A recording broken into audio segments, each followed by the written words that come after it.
ಹುಬ್ಬಳ್ಳಿಯಲ್ಲಿ ಯುವತಿ ನಾಪತ್ತೆಯಾಗಿದ್ಲು. ಅವರ ಮನೆಯವರೆಲ್ಲ ಗಾಬರಿ ಆಗಿದ್ಲು. ಯುವತಿ ಎಲ್ಲಿ ಹೋಗಿದ್ದಾಳೆ ಅಂತ ಹೇಳಿದ್ರೆ ಮನೆ ಬಿಟ್ಟಿದ್ದಂಥ ಆ ಮಗಳು ಅಂಕಲ್ ಜೊತೆ ಪರಾರಿಯಾಗಿದ್ಲು. ಆಕೆಗೆ ಬರೀ 18 ವರ್ಷ. ಆ ಕರ್ಕೊಂಡು ಹೋಗಿರುವ ಮಹಾಶಯನ ವಯಸ್ಸು 50. ಹೌದು, ಪ್ರೀತಿಗೆ ಕಣ್ಣಿಲ್ಲ, ಪ್ರೀತಿಗೆ ವಯಸ್ಸಿಲ್ಲ, ಪ್ರೀತಿ ಮಾಯೆ. ಬಟ್ ಇಷ್ಟು ಮಾಯೆ ಅಂತ ಗೊತ್ತಿರಲಿಲ್ಲ. 18 ವರ್ಷದ ಯುವತಿಯನ್ನ 50 ವರ್ಷದ ಅಂಕಲ್ ಕರ್ಕೊಂಡು ಹೋಗಿದ್ದಾನೆ. ಇತ್ತೀಚೆಗಷ್ಟೇ ಮಗಳು ಕಾಣೆಯಾಗಿದ್ದಾಳೆ ಅಂತ ಪಾಪ ಪೋಷಕರೆಲ್ಲ ಅಲ್ದಾಟ ಮಾಡಿ ಸುಸ್ತಾಗಿದ್ದರು. ಫೋಟೋ ಹಿಡಿದುಕೊಂಡು ಬೀದಿ ಅಲ್ದಾಟ ಮಾಡಿದ್ರು. ಮದುವೆ ಫೋಟೋ ಸ್ಟೇಟಸ್ ಹಾಕ್ಕೊಂಡಿದ್ದ ಪ್ರಕಾಶ್. ಕೊನೆಗೆ ನೋಡಿ, ಎಲ್ಲೆಲ್ಲೋ ಹುಡುಕಿದ್ರೆ ಈ ಮಹಾಶಯ ಏನು ಕರ್ಕೊಂಡು ಹೋಗಿದ್ನೋ 18 ವರ್ಷದ ಯುವತಿಯನ್ನು ಮದುವೆ ಆಗಿದ್ದೇನಂತ ಹೇಳಿ ಸ್ಟೇಟಸ್ ಹಾಕ್ಕೊಂಡಿದ್ದ ಆತನ ಹೆಸರು ಪ್ರಕಾಶ್. ಮಗಳ ತಲೆ ಕೆಡಿಸಿ ಮದುವೆ ಮಾಡ್ಕೊಂಡಿದ್ದಾನೆ ಅಂಥೇಳಿ ಆರೋಪ ಮಾಡ್ತಾ ಇದ್ದಾರೆ. ಸೆಕ್ಯೂರಿಟಿ ಕೆಲಸ ಮಾಡ್ತಾ ಇದ್ದಾನಂತೆ 50 ವರ್ಷದ ಪ್ರಕಾಶ್. ಯುವತಿಯ ಮನೆಯ ಬಡತನವನ್ನೇ ಬಂಡವಾಳ ಮಾಡ್ಕೊಂಡ್ಬಿಟ್ಟಿದ್ದಾನಂತೆ. ಯುವತಿಯ ತಲೆ ಕೆಡಿಸಿ ಮದುವೆ ಮಾಡ್ಕೊಂಡಿದ್ದಾನಂತೆ. ಸೊ 50 ವರ್ಷದ ಪ್ರಕಾಶ್ ಕೇವಲ 18 ವರ್ಷದ ಯುವತಿಯ ಜೊತೆ ಮದುವೆ ಆಗಿರೋದು ಹುಬ್ಬಳ್ಳಿಯಲ್ಲಿ ಭಾಳ ಅಚ್ಚರಿ ಅಂತ ಅನಿಸ್ತಾ ಇದೆ. ಇತ್ತೀಚೆಗೆ ಈ ರೀತಿಯ ಪ್ರಕರಣ ಚಿತ್ರದುರ್ಗದಲ್ಲೂ ಕೂಡ ನಡೆದಿತ್ತು.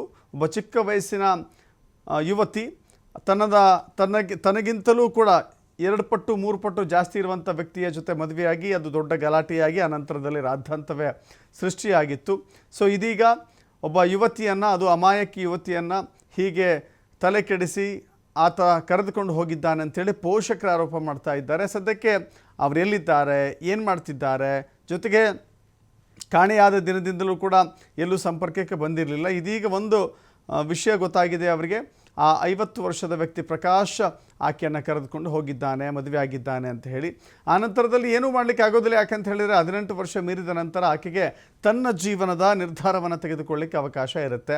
50 ವರ್ಷದ ವ್ಯಕ್ತಿ ಜೊತೆ ಮದುವೆ ಆದರೂ ಅಷ್ಟೇ, 70 ವರ್ಷದ ವ್ಯಕ್ತಿ ಜೊತೆ ಮದುವೆ ಆದರೂ ಅಷ್ಟೇ, ಆಕೆ ನಿರ್ಧಾರವಾಗಿರುತ್ತೆ. ಬಟ್ ಪೋಷಕರು ಅದನ್ನು ಆಳಲು ರೀತಿಯಲ್ಲಿ ತೋಡ್ಕೊಳ್ತಾ ಇದ್ದಾರೆ. ಅದು ಒಂದು ರೀತಿ ಜಾದು ರೀತಿಯಲ್ಲಿ ಮಾಡಿಕೊಂಡೋ ಅಥವಾ ತಲೆ ಕೆಡಿಸಿಯೋ ಈ ರೀತಿ ಮಾಡಿದ್ದಾರೆ ಅನ್ನೋದು ಅವರ ಪೋಷಕರ ಸಹಜವಾದ ಆರೋಪ ಆಗಿದೆ. ಮತ್ತಷ್ಟು ಮಾಹಿತಿ ನಮ್ಮ ಪ್ರತಿನಿಧಿ ಯಲ್ಲಪ್ಪ ನೀಡ್ತಾರೆ. ಯಲ್ಲಪ್ಪ, ಏನಿದ ಕತೆ, ಜೊತೆಗೆ ಆಕೆಗೂ ಆತನಿಗೂ ಯಾವ ರೀತಿ ಪರಿಚಯ, ಆನಂತರದಲ್ಲಿ ಹೇಗೆ ಈ ಹಂತಕ್ಕೆ ಬಂದು ನಿಲ್ತು ಅಂತ?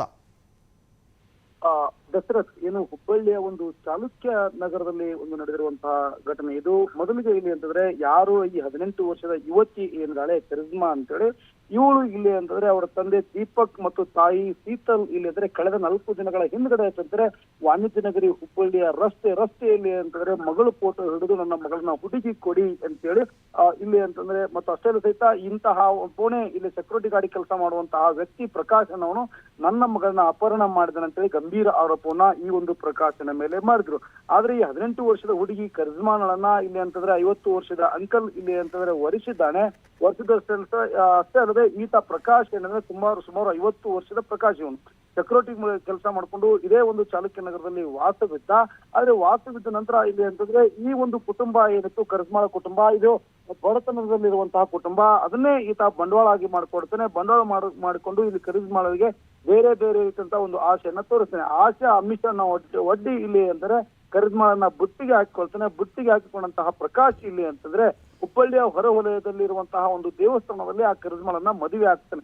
ಮದುವೆ ಆದ ನಂತರ ಅವಳನ್ನ ಮದುವೆ ಆದಂತಹ ಫೋಟೋಗಳನ್ನ ತನ್ನದೇ ಆದಂತಹ ಒಂದು ವಾಟ್ಸಪ್ ಚೇತನದಲ್ಲಿ ಹಾಕಿಕೊಂಡು ಒಂದು ಸಂದೇಶನ ಆ ಕುಟುಂಬಕ್ಕೆ ರವಾನೆ ಮಾಡ್ತಾರೆ. ಮತ್ತು ಈಗಾಗಲೇ ಆ ಕುಟುಂಬ ತಂದೆ ತಾಯಿ ಯಾರು ಈ ಕರಿಜ್ಮಾ ಇದ್ಲು, ಆ ಕರಿಜ್ಮಾನ ತಾಯಿ ಮತ್ತು ತಂದೆ ದೀಪಕ್ ಮತ್ತು ತಾಯಿ ಶೀತಲ್ ಇಲ್ಲಿ ಅಂತಾರೆ ಮಗಳ ಫೋಟೋವನ್ನು ಹಿಡಿದುಕೊಂಡು ಇಲ್ಲಿ ರಸ್ತೆ ಉದ್ದಕ್ಕೂ ಅಡ್ಡಾಡಿದ್ರು ಮತ್ತು ಸಂಚಾರ ಮಾಡಿದ್ರು. ನನ್ನ ಮಗಳನ್ನ ಹುಡುಕಿ ಕೊಡಿ ಅಂತೇಳಿ ಅವರಿಗೆ ಒಂದು ಸಂದೇಶವನ್ನ ಈ ತರವನ್ನ ಮಾಡಿದರೆ, ನಿಮ್ಮ ಮಗಳನ್ನ ನಾನು ಎಲ್ಲೂ ಸಹ ಇಲ್ಲಿ ಅಪಹರಣ ಮಾಡಿಲ್ಲ, ಅವಳನ್ನೇ ಇಲ್ಲಿ ಮನವೊಲಿಸಿ ಮದುವೆ ಆಗಿದ್ದೀನಿ ಅಂತೇಳಿ.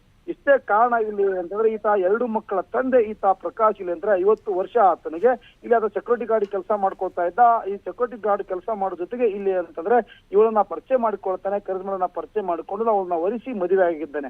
ಇಲ್ಲಿ ವಯಸ್ಸು ಅಂತ ಅನ್ನೋಕ್ಕಿಂತ ಇಲ್ಲಿ ಪ್ರಮುಖವಾಗಿ ಬಂದಿರೋದು ಅವರ ಬಡತನ. ಇಲ್ಲ ಅಂದ್ರೆ ಆ ಬಡತನವನ್ನೇ ಬಂಡವಾಳ ಮಾಡಿಕೊಂಡಂತಹ ವ್ಯಕ್ತಿ ಇವತ್ತು ಆ ಕುಟುಂಬಕ್ಕೆ ದೊಡ್ಡದಂತಹ ಒಂದು ಮೋಸ ಮಾಡುವ ಕೆಲಸ ಮಾಡಿದ್ದಾರೆ. ದಶರಥ್, ಥ್ಯಾಂಕ್ ಯು ಯಲ್ಲಪ್ಪ ನಿಮ್ಮೆಲ್ಲ ಮಾಹಿತಿಗೆ.